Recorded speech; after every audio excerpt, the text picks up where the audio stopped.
വളം ഉണ്ടാക്കാൻ പോകുന്ന അമൃതപാനിയാണ്. ഇതും ചെടികൾക്ക് തന്നെ നല്ലൊരു ഇതല്ല. ഇതിൽ ഒരു കാര്യം വെച്ചാൽ ജീവാമൃതത്തെ കഴിഞ്ഞും കൂടുതൽ ക്വാളിറ്റി ചാണകവും അതുപോലെ തന്നെ ഗോമൂത്രവും വേണം, അതുപോലെ തന്നെ ശർക്കര. ഈ 3 കൂട്ടം കൊണ്ടാണ് നമ്മളിന്ന് അമൃതപാനി ഉണ്ടാക്കുന്നത്. ഞാനിവിടെ എടുത്തിരിക്കുന്നത് 5 കിലോ നാടൻ പശുവിൻ്റെ ചാണകമാണ്.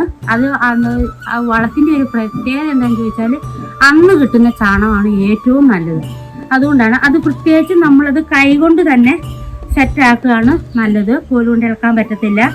അത് ഞാൻ 5 കിലോ ചാണകമാണ് ഇവിടെ എടുത്തിരിക്കുന്നത്. അതിൽ വേണ്ടത് വെച്ചാൽ 3 ലിറ്റർ ഗോമൂത്രം, 3 ലിറ്റർ ഗോമൂത്രം വേണം. അതുപോലെ തന്നെ 150 ഗ്രാം ശർക്കര അതും കൂടി ഇടണം. ഇത് ഇട്ടിട്ട് നമ്മൾ നല്ലോണം കൈകൊണ്ട് തന്നെ മിക്സ് ചെയ്യുകയാണ് ഏറ്റവും നല്ലത്.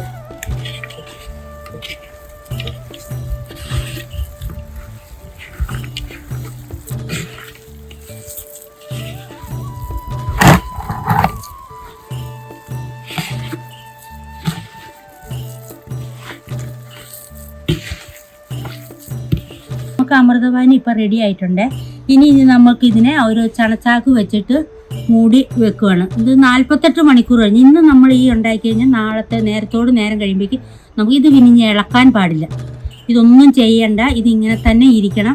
48 മണിക്കൂർ കഴിയുമ്പോൾ ഇളക്കിയിട്ട് വേണം നമ്മൾ എടുക്കാൻ. ഇതേപോലെ തന്നെ നല്ലോണം ഇളക്കി ഇത് 1 ലിറ്റർ എടുത്തു കഴിഞ്ഞാൽ 12 ലിറ്റർ വെള്ളത്തിലേക്ക് ആഡ് ചെയ്യണം.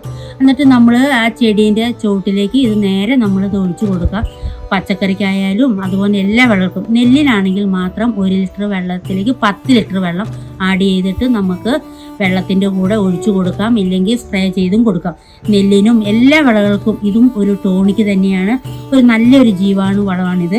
ഇത് നമുക്ക് എളുപ്പത്തിൽ ഇതിന് കൂടുതൽ ക്വാളിറ്റി വേണമെന്ന് പറഞ്ഞാൽ ചാണകവും ഗോമൂത്രവുമാണ്. അതുകൊണ്ടാണ് ഇത് ഇത്ര ഇതാക്കി എടുക്കുന്നത്. നമ്മൾ എല്ലാ വിളകൾക്കും ഇത് നല്ലൊരു വളക്കൂട്ടാണ്. ഇത് നമുക്ക് വേഗം 48 മണിക്കൂറിനുള്ളിൽ നമുക്കിത് നേരിട്ട് ചെയ്യാം. ഇത് എടുക്കുമ്പോൾ ഒരു പ്രത്യേകത എന്താണെന്ന് ചോദിച്ചിട്ടുണ്ടെങ്കിൽ ഇത് ഇളക്കി കഴിഞ്ഞ് നമ്മൾ ആവശ്യം കഴിഞ്ഞ് ഇത് നല്ലോണം മൂടി വെക്കുക. നമുക്കിത് ഒരാഴ്ച കൊണ്ടേ ഇത് എടുത്ത് തീർക്കണം. ഒരാഴ്ച വരെ നമുക്കിതിൻ്റെ അകത്തുള്ള ബാക്ടീരിയ ഇതെല്ലാം നമുക്ക് കിട്ടും. എല്ലാ ചെടികൾക്കും നല്ലൊരു വളപ്രയോഗമാണിത്. ഇതതുപോലെ തന്നെ ചണച്ചാക്ക് വെച്ചിട്ട് നമ്മളിത് മൂടിക്കെട്ടി വെക്കുന്നു.